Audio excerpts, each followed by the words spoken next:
The United States and the EU have agreed to a new trade deal. These are your daily tax. On Sunday, the United States and the EU set up a trade framework that would establish 15% tariffs on most goods. While 15% is a high number, speaking statistically, it also is not as much as the 25 to 50% that was initially promised.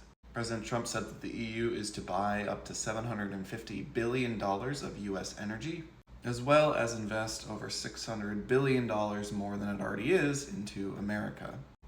The European Commission chief, Ursula von der Leyen, said that the 15% tariffs were, quote, across the board and all-inclusive. She continued on to say, quote, indeed, basically the European market is open. When the European Union and the United States work together as partners, the benefits are tangible.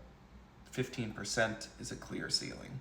Von der Leyen went on to say that the energy purchases would be over the next 3 years as a means to help reduce the dependency on Russian energy. She went on to clarify that the 15% tariff wouldn't apply to strategic products.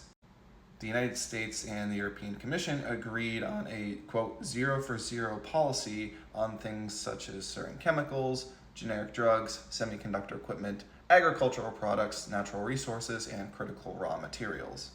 President Trump, when asked if he would accept tariff rates lower than 15%, said unilaterally, no. Von der Leyen has to take this back to the European Union member countries for approval. So while there is a semblance of a deal in place, it has yet to be ratified by all of the member nations. Now, on the basis, this seems to be a good deal. I mean, it rightfully is, with Europe agreeing to buy over $1 billion in US goods. But the efficacy thereof is only as consequential as the goods that are being purchased.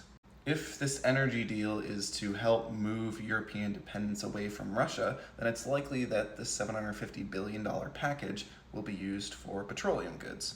Just as well, it's unclear what that $600 billion investment into the Americans will be. We know that the EU is set to make a major military purchase to be a proxy for Ukraine. But beyond that, it's not entirely clear what exactly that the Europeans will be buying. As it stands right now, it appears that much of this money is going into the oil and weapons fields. At the same time, many goods that we import from the EU are going to go up by 15%, which, while lower than the 30% that it was initially threatened by the Trump administration, is still a significant amount. It's also another step forward in tariff-based taxation, which the Trump administration seems to be moving towards.